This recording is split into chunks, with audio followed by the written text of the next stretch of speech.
جب بھی کوئی سائل کسی سے مانگتا ہے تو دو طریقے ہوتے ہیں. کچھ سائل ایسے ہوتے ہیں جو کوئی بات نہیں کرتے، سیدھا کے ہاتھ پھیلا دیتے ہیں. ایک تو سائل یہ ہے. اور سائل مانگنے والے جو بڑے اچھے طریقے سے مانگنے کا بھی فن جانتے ہیں تو ان کا طریقہ یہ نہیں ہوتا کہ کسی کے آگے جا کے بس ہاتھ پھیلا دیں. پہلے وہ اس کی تعریفیں کرتے ہیں، پھر جو ہے وہ اس کی رحم دلی کا ذکر کرتے ہیں، پھر اس کے مال و اسباب جو اس کو دیے گئے ہیں ان کے قصیدے پڑھتے ہیں، پھر اپنی وفاداری کا اظہار کرتے ہیں، پھر جھولی پھیلاتے ہیں. تو یہ دوسرا اور مہذب طریقہ ہے. ایک تو مانگنے والا اپنی ضرورت کو یوں ہی کسی کے سامنے رکھ دے، اور ایک یہ ہے کہ مانگنے والا اپنی ضرورت کو رکھنے سے قبل جس سے مانگ رہا ہے پہلے اس کی تعریف کرے. اب بندے اللہ سے ہدایت مانگنے کے لیے کھڑے ہوئے، پہلے تو وضو کیا، صاف ستھرے ہوئے، کانوں پہ ہاتھ لگائے، اس کے بعد ہاتھ باندھ کے ادب سے کھڑے ہو گئے، اور اب مانگنے لگے ہیں تو کیا بولے؟ الحمدللہ رب العالمین. وہ آتے ہیں نا مانگنے والے دروازے پہ تو کہتے ہیں دوبارہ وسدہ روے، فلاں ہو فلاں ہو، وہ تعریفیں کرنے لگ جاتے ہیں. تو یہ مرحلہ ہوتا ہے. ابھی اس نے سوال لب پہ نہیں لایا ہوتا تو گھر والا پہلے بچے کو کہتا ہے جا اتنے پیسے اس کو دے گیا.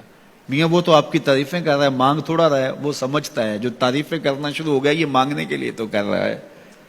اللہ اکبر. تو جب بندہ الحمدللہ کہتا ہے رحمتیں اسی وقت برسنا شروع ہو جاتی ہیں. الرحمن الرحیم. میں سخی کی دہلیز پہ کھڑا ہوں جو رحمان بھی ہے جو رحیم بھی ہے، محض اپنے کرم سے عطا کرتا ہے. رحم کی بھیک مانگ رہا ہوں. پھر کیا کہہ رہا ہے؟ مالک یوم الدین. کسی کنگال سے نہیں مانگ رہا، اس سے مانگ رہا ہوں جو مالک ہے، دنیا کا بھی مالک ہے، آخرت کا بھی مالک ہے. پھر اس کے بعد اگلی بات کیا کہتا ہے؟ ایاک نعبد و ایاک نستعین. مالک میں پوجتا بھی تجھے ہوں اور مانگتا بھی تجھ سے ہوں. دیکھو سائل اس اعتبار سے بھی دو طرح کے ہوتے ہیں.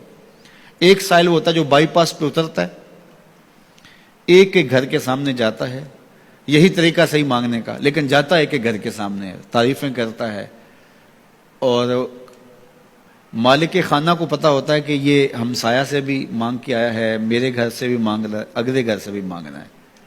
تو وہ اسے تھوڑا سا آٹا دے دیتا ہے، 1 روپیہ دے دیتا ہے. اس کو پتا ہے اس نے پورا گاؤں مانگنا ہے، آدھا گاؤں مانگ آیا ہے، آدھا گاؤں اس نے ابھی مانگنا ہے.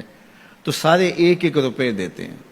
ایک تو سائل وہ ہے جو در در پہ جاتا ہے، اور ایک سائل بائی پاس سے اترا، وہاں سے پل عبور کیا، پھر گلی سے گزرتے ہوئے یہاں آیا، اور یہاں آ کے آپ کے ساتھ اس نے کہا کہ میں کسی در پہ نہیں گیا، آپ کے پاس آیا ہوں، اب آپ نے میری ضرورت پوری کرنی ہے.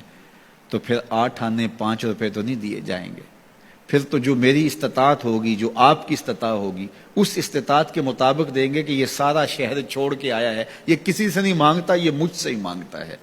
تو پھر آپ اس کی ضرورت پوری کریں گے. اگر آپ کے بس میں ہوا تو مانگنے والا کیا کہہ رہا ہے؟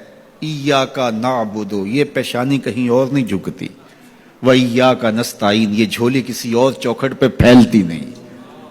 وہ کریم، وہ مالک رب جو تمام جہانوں کا رب ہے، میں اس کی دہلیز پہ کھڑا ہوں اور آیا سیدھا اسی کی دہلیز پہ ہوں. نہ اس سے پہلے کسی در پہ گیا ہوں، نہ اس کے بعد کسی در پہ جانا ہے. تو پھر مالک بھی کرم نوازیاں اور رحمتیں اس کی جھولی میں ڈال دیتا ہے. اب اتنی لمبی تمہید باندھنے کے باوجود مانگا کیا؟ ذرا غور کیجئے. یہ وہ ہے جو ہم ہر روز ہر نماز کی ہر رکعت میں مانگتے ہیں، اور مانگنے کا طریقہ کتنا خوبصورت ہے. اور مانگنے والے یوں ہی مانگا کرتے ہیں. پہلے جس سے مانگنا اس کی تعریفیں کرتے ہیں. آپ نے مانگنے والوں کو دیکھا جو سلیقے سے مانگتے ہیں، تیرے بچے وسدے رہیں، تیری جد آباد رہے، تیرا خاندان آباد رہے. وہ مانگتے ہیں اس طرح، پہلے تعریفیں کرتے ہیں، پھر کہتے ہیں تیری فیکٹریاں چلتی رہیں، تیرے جو ہے تیری جائیداد بڑھتی رہے. تو وہ اس کے خزانوں کا ذکر کرتے ہیں، اور پھر کہتے ہیں کہ یہ فقیر نمانہ تیری چوکھٹ پہ آیا ہے، اس کی ضرورتیں تو پوری کر دے. اب بندہ بھی اللہ کے حضور جب حاضر ہوتا ہے تو مانگنے کا سلیقہ کیا ہے؟ سب سے پہلے کہتا ہے الحمدللہ رب العالمین. میں کسی کنگال کی چوکھٹ پہ نہیں آیا، تمام جہانوں کے پالن ہار کی چوکھٹ پہ آیا ہوں. اسی کی تعریفیں اختیاری بھی غیر اختیاری بھی، واسطے کے ساتھ بھی بلا واسطے کے ساتھ بھی. اسی کی خوبی ہیں، سارے اسی کے کمال ہیں، وصف سارے اسی کے ہیں. پھر اس کے بعد کہتا ہے الرحمن الرحیم، وہ رحمان بھی ہے وہ رحیم بھی ہے.